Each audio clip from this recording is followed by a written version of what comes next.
October 5th, and we're opening up a new field of corn. It looks like that got off a row, so he's backing up to catch it. Or, well, maybe he took off the inside 6 first. Maybe that's what it was. We got the first 12 rows of the end rows off, and then he's taking off the inside 12. We'll probably dump that on the cart and then head back to the other end and get the end rows at the other end of the field. This field has some odd end rows, or some odd rows, I guess I should say, at the other end that we have to really take out before we can do the interior portion of the field, but getting these out now, well, we don't have anything full that needs to be dumped, so that it's easier to get the grain cart, or for me to run the grain cart. So far so good. It seems to be yielding well. Moisture looks sub 18, I would say. Which is about where we want it to be. I checked the ground earlier and didn't see very many kernels. There were a few, but I think it was just from the butt shelling, shelling those kernels on the bottom end of the ear when the stalk gets pulled through the deck plates, probably. But it didn't seem like there was enough that it was going to matter. So all good things. I should be able to get this field out today, hopefully, as long as nothing breaks, no problem. There's only 29 acres here, I think, so not a huge amount. And then we'll kind of see where things look. It seems like the later season beans are getting close, so probably we'll either run a little bit more corn and switch tomorrow afternoon, or just switch tomorrow morning and run when it gets decent tomorrow on beans again, is kind of where I think we're going to be right now, at least. I'm not sure where we're going to go on the beans yet, but we've got some options, so we'll just kind of see what they look like here probably later this afternoon or evening and go from there. I'm in a little bit of a holding pattern until he gets the end rows off the other side over there, which he's just going to haul back on the combine, I think. So I was going to do a little update on the cover crop that I broadcast seeded into the standing beans, I think early September, if I remember right. So I broadcast this, just walked out with a little hand seeder. You can even kind of see where my path was, up there and back over here, with 4 different species, just sort of as a small scale test. This is the rapeseed or canola, which seems the most promising. It is starting to get a little bit of height to it now. But I think there's a pretty good chance that a lot of that will be able to combine the soybeans and it'll just lay over and still be alive after. We'll have to see how it goes. But it seems like we've got a pretty nice stand. Rapeseed is cheap and usually will winter kill around here, as I understand it. So this would potentially be like a good option for us as a cover crop between soybeans and corn, because usually we try to get out pretty early in the spring, so we don't really love having rye that we have trouble killing with it being cold potentially, as well as the aspects of having grass ahead of grass. The other one that I seemed to get some growth out of was the buckwheat, if I can find some today. It's not nearly as thick, but there are some around here, so I think this is a buckwheat. The problem, I think, is that it's very tall and spindly, and I'm pretty sure those are all going to get cut off. There's one that had grown up and seems to have died, or a couple actually. I don't know what's up with that.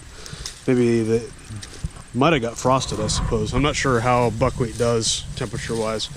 But there's still some of them out here, but not real encouraging on the results there.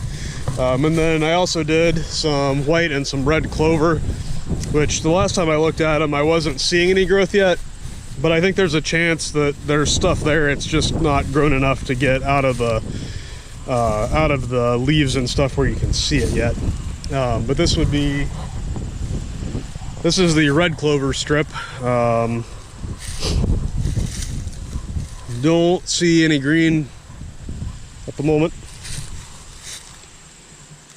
The clovers are also interesting to me because they fix nitrogen. So potentially, if we had some red clover and we could set the row cleaners, aggressive enough to clean out where the corn is going, we could potentially let that grow for a little bit and maybe get some free nitrogen in the spring. And then this is the white clover section, which again, don't see anything so far. think one of the clovers I didn't have very much seed, and I think I just did one pass on also. Again, I suspect that there may be stuff going on, I just haven't found it yet. Actually, this looks like my path.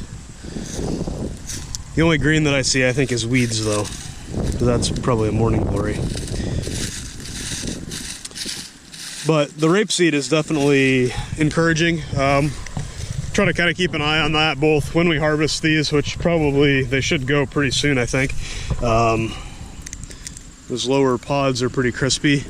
I don't see too many green stems right here. I do see a green pod, which probably might not be very visible on the camera, but back in here, there are a few green pods, but they're definitely getting fewer, which is good. There are spots where there's quite a few though. Moisture wise, I'm doing the chew test. I would say they're 14 or less. So I would like to get a few more of those green ones turn brown.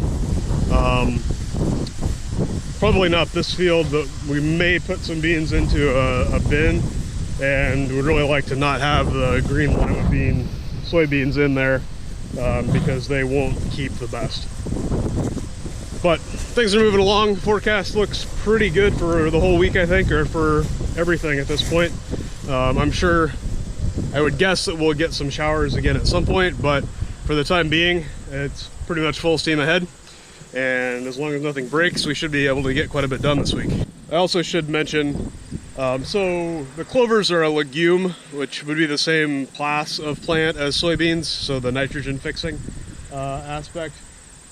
The buckwheat is a broadleaf of some sort. It's not really related to wheat or rye.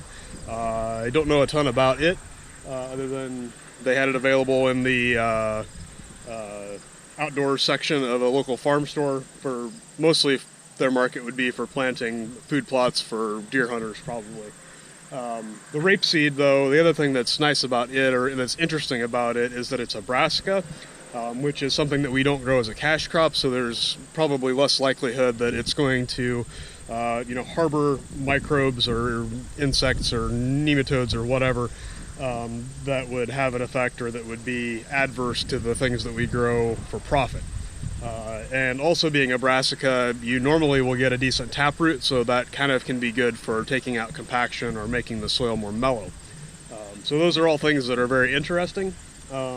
I'm interested to see how the test goes or how big it gets before it winter kills, and if we see any problems harvesting through that at the stage that it is now, and what it looks like after harvest or going into winter, and what the soil is like in that spot in the spring.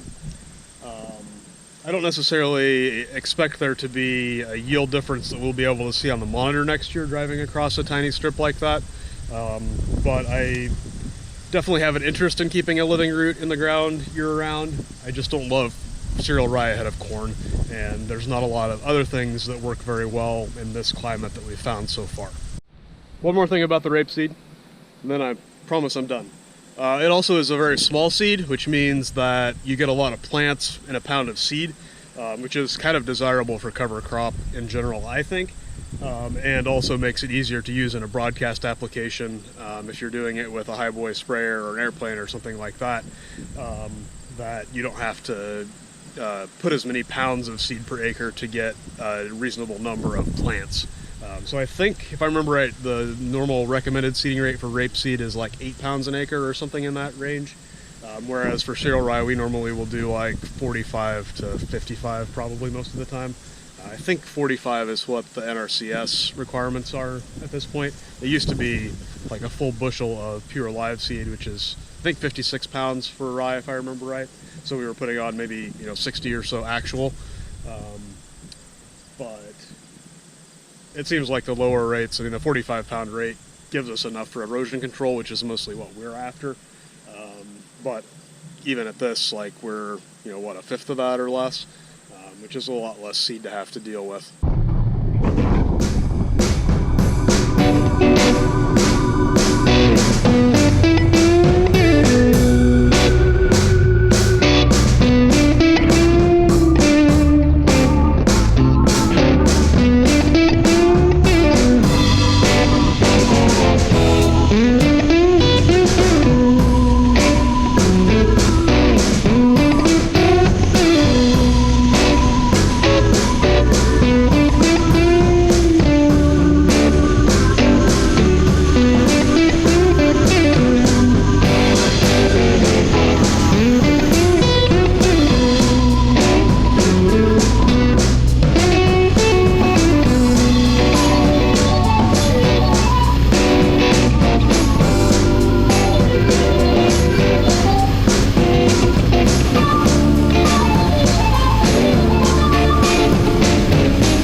currently hiking back to the truck. The local branch of the elevator that we're taking grain to closed at 5 o'clock. So we're gonna go to the farther away one that's open until 8 and get the truck empty. Just about got this field finished. What's left should fit on the grain cart and the wagons that are back there. And we'll either run a little bit more on another field tomorrow morning or switch over to beans. At least that's the game plan at this point.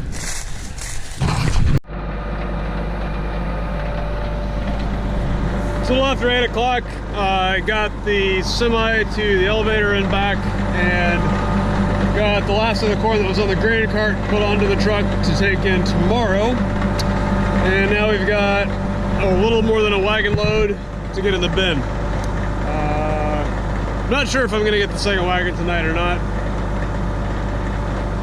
Probably I will, but maybe not, I don't know, we'll see.